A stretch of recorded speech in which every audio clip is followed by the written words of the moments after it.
Welcome to The Explainer.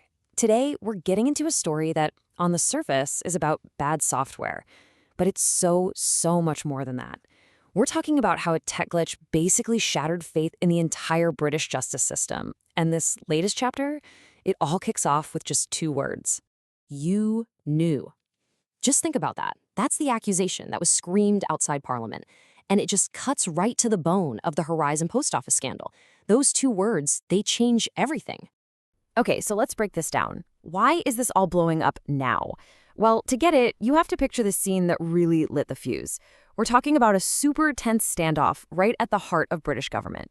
700. That's the number you need to remember. 700 people, former postmasters whose lives were turned upside down, wrongfully prosecuted, all because of a broken computer system. And they weren't there to cause trouble. They were there because, after years and years of being ignored, they just wanted someone to finally listen. And you know what's so striking about this whole scene is that it wasn't a riot. Nobody was throwing punches. It was something else. Just this raw, electric tension in the air. You could feel it.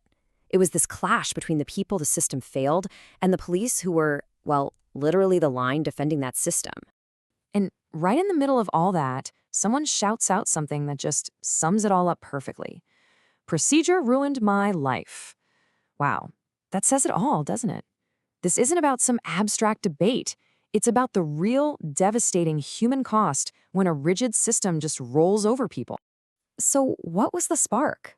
I mean, this has been simmering for years. What made it boil over like this? The answer, it turns out, is a leak.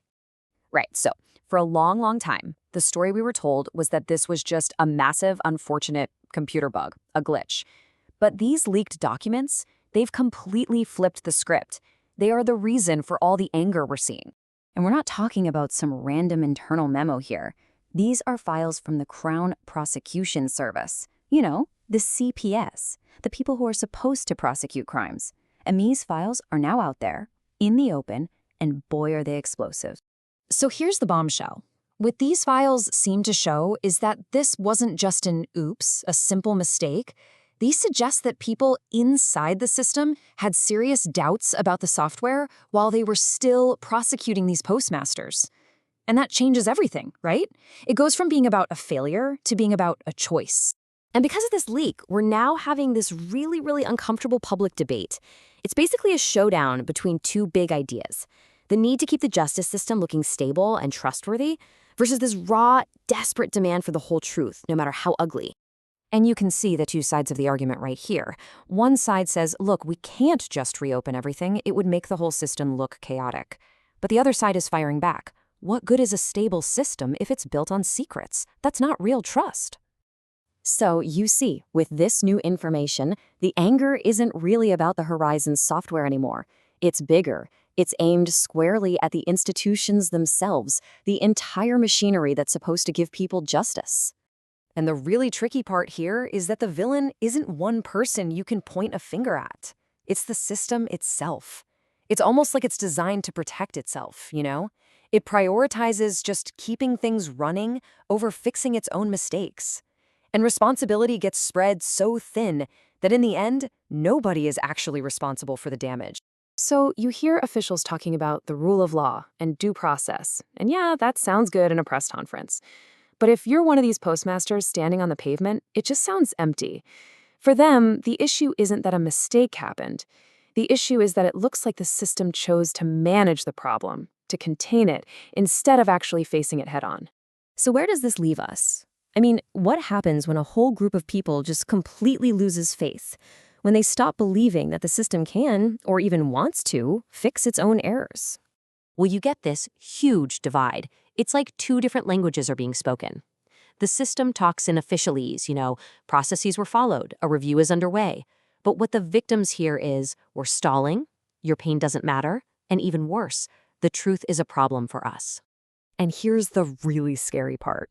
The biggest danger isn't some big, loud revolution. It's something much quieter.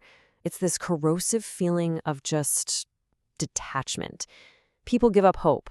They become cautious. They'll still follow the rules, sure, but they don't believe for a second that those rules are fair anymore. And that is a really dangerous place for society to be. Which brings us back to the heart of it. The leaks suggest that the system knew something was wrong. There were doubts. They had a chance to do the right thing, to hit the brakes. But it looks like they chose to delay instead. And that decision, that choice to wait, that might end up causing way more damage than the faulty software ever did. So in the end, that's the massive question that the Horizon scandal is forcing all of Britain to face. It's created this deep crack in public trust, and it leaves everyone asking a really uncomfortable question. When a system delays justice just to maintain order, is it actually serving fairness, or is it just protecting itself?